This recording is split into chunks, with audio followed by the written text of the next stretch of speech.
Your doctor never told you the whole truth about cake. Not because they're lying to you, but because most doctors don't actually know which desserts are safe for a diabetic body over 60. They just say, avoid sugar and send you home. And that vague advice? It's the reason so many people over 60 either torture themselves, avoiding every single dessert for the rest of their life, or they cheat once.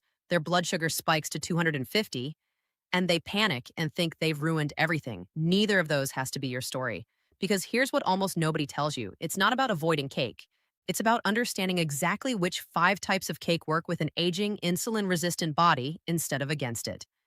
And by the end of this video, I'm going to show you the one ingredient swap that diabetes educators quietly use themselves, the one most people over 60 have never even heard of. But first, let's talk about why this even matters so much more once you cross 60. Your body at 60 is not the same body it was at 40. Insulin sensitivity naturally declines with age. That's just biology. It means the same slice of cake that your body could handle reasonably well 2 decades ago now sends your blood sugar on a completely different ride. Muscle mass shrinks as we age too, and muscle is actually where a huge percentage of your blood sugar gets stored and used. Less muscle means less of a buffer. So when you eat something sugary, it hits harder, it hits faster, and it stays elevated longer. This is not your fault. This is not a failure of willpower. This is physiology. And once you understand that, the guilt so many people carry around dessert starts to make a lot less sense. I want to pause here because I know exactly what a lot of you are feeling right now. You've spent years at birthday parties holding a paper plate, watching everyone else eat cake, smiling, saying, "No, thank you, I'm fine," while quietly feeling like the odd one out. Maybe you felt punished by your own diagnosis. Like joy itself got rationed the day a doctor said the word diabetes. That feeling is real, and it deserves to be said out loud because deprivation like that doesn't just wear on your body, it wears on your spirit too. And here's the thing that most people get completely wrong: total restriction almost never works long term. Study after study on diabetes management shows that people who feel completely deprived are actually more likely to binge later and lose control entirely. So the goal was never zero cake. The goal is the right cake, in the right form, at the right time. Now, here's where it gets interesting because the biggest mistake people over 60 make isn't even about sugar, it's about texture and fiber. Most people obsess over the word sugar free on a label and completely ignore the thing that actually matters more, which is how fast that cake turns into glucose in your bloodstream. A cake loaded with refined white flour, even a sugar-free one, can spike your blood sugar almost as fast as a regular slice because refined flour breaks down into glucose incredibly quickly. That's the trap. People walk past a diabetic-friendly bakery display, grab something labeled sugar-free, and get blindsided an hour later. So keep that in your mind as we go through these 5 types because every single one of them solves that hidden flour problem, not just the sugar problem. Type 1 is almond flour-based cake. This is probably the single biggest upgrade you can make in your dessert life after 60. Almond flour is naturally low in carbohydrates and high in healthy fats and fiber, which means it digests slowly. Slow digestion is the entire game here because it prevents that sharp glucose spike. Almond flour cakes also tend to be naturally moist, which older adults often prefer anyway, since aging taste buds and dry mouth from certain medications can make traditional dry sponge cakes unappealing. Think almond flour, lemon cake, or a simple almond flour chocolate cake sweetened with a small amount of natural sweetener. The fat content in almond flour also slows gastric emptying, meaning the whole dessert digests over a longer window instead of flooding your system all at once. Type 2, and this one surprises people, is ricotta-based Italian cake. Ricotta cheesecake, not the traditional cheesecake loaded with a graham cracker crust and heavy sugar, but the Italian-style torta di ricotta. It's naturally lower in carbohydrates because the bulk of the cake comes from protein-rich cheese rather than flour and sugar. Protein has almost zero impact on blood glucose, and it also helps you feel full faster, which matters enormously for portion control.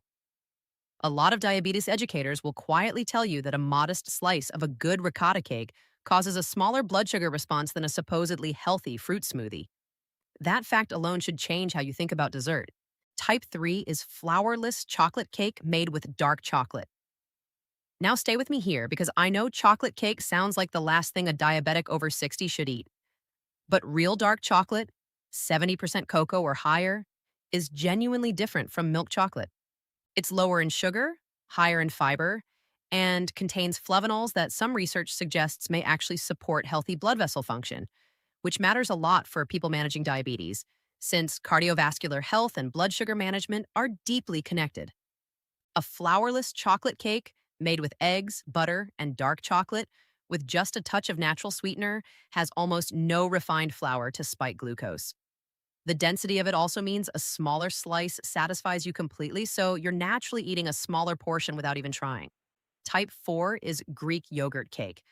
This one is becoming a favorite among nutritionists working specifically with older adults. And here's why. Greek yogurt is thick, protein dense, and when used to replace oil or butter in a cake recipe, it dramatically cuts the fat and calorie load while adding protein that blunts the blood sugar response. It also happens to add a probiotic element, and emerging research has been looking at gut health's role in blood sugar regulation, which is a fascinating and growing area, though I'll say clearly that's still developing science, not a guarantee. What we do know for certain is that Greek yogurt cakes tend to have a lower glycemic load than traditional butter-based cakes, and the tanginess of the yogurt means bakers typically need less added sugar to balance the flavor. Less added sugar, more protein, same satisfying texture. Type 5, and this is the one almost nobody mentions, is spiced pumpkin or carrot cake made with whole vegetable puree and no added glaze or cream cheese frosting. Vegetables like pumpkin and carrot naturally contain fiber, and fiber is one of the most underrated tools in blood sugar management because it physically slows down how quickly sugar enters your bloodstream. The spices typically used in these cakes, cinnamon in particular, have actually been studied for their potential to modestly support insulin sensitivity. Now, I want to be careful here. Cinnamon is not a magic cure, don't let anyone tell you that, but as part of a cake that's already lower glycemic, it's a nice compounding benefit. The mistake people make with this type is the frosting. A thick layer of traditional cream cheese frosting can undo almost everything the vegetable base was doing for you. So, the version that actually works skips the heavy frosting or uses a thin, lightly sweetened yogurt-based glaze instead. Now, here's something I promised you earlier, the piece almost nobody talks about, and it's not really about the cake at all, it's about when you eat it. This is the open secret among people who actually manage this well long term. Eating cake on an empty stomach, say first thing in the morning or as a standalone snack, is one of the worst ways to eat it because there's nothing in your stomach to slow the sugar absorption down. But eating that same slice of cake immediately after a meal that contains protein and fiber, like after dinner, changes the entire glucose response. The food already in your stomach acts like a buffer. Studies on meal sequencing consistently show that dessert eaten after a balanced meal produces a noticeably smaller blood sugar spike than the exact same dessert eaten alone.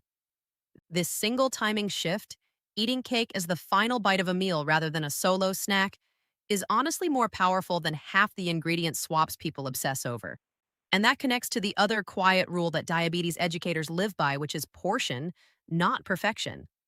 A 2-inch slice versus a 4-inch slice isn't a small difference to your pancreas, it's a completely different metabolic event. This is where a lot of people over 60 sabotage themselves without realizing it. They do all the right ingredient substitutions, almond flour, less sugar, dark chocolate, and then they cut themselves a slice the size of a paperback book because it feels healthy now. The blood sugar spike from a large slice of a healthier cake can still rival a small slice of a regular one. So the real formula, the one that ties every single thing we've covered together, is this. Choose a lower glycemic base like almond flour, ricotta, Greek yogurt, dark chocolate, or vegetable puree. Skip the heavy sugary frosting. Eat it after a real meal, not on an empty stomach. And keep the portion modest, roughly the size of your palm, not your whole hand spread out. If you've been nodding along through this, feeling like some of this finally makes sense after years of confusing, contradictory advice, that's exactly why I make these videos, to cut through the noise and give you information you can actually use starting today. Hit subscribe if you want more of this, because next week I'm breaking down the exact grocery list diabetes educators actually keep in their own kitchens. And trust me, it is not what the food industry wants you to see.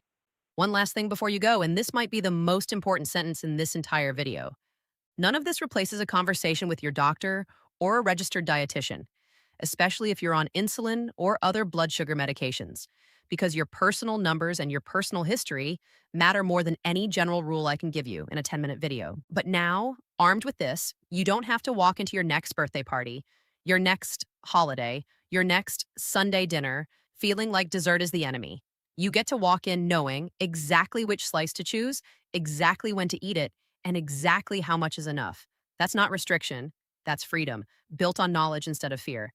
And that, more than any single recipe, is the real reveal of this entire video. Take care of yourself, share this with someone over 60 who needs to hear it, and I'll see you in the next one.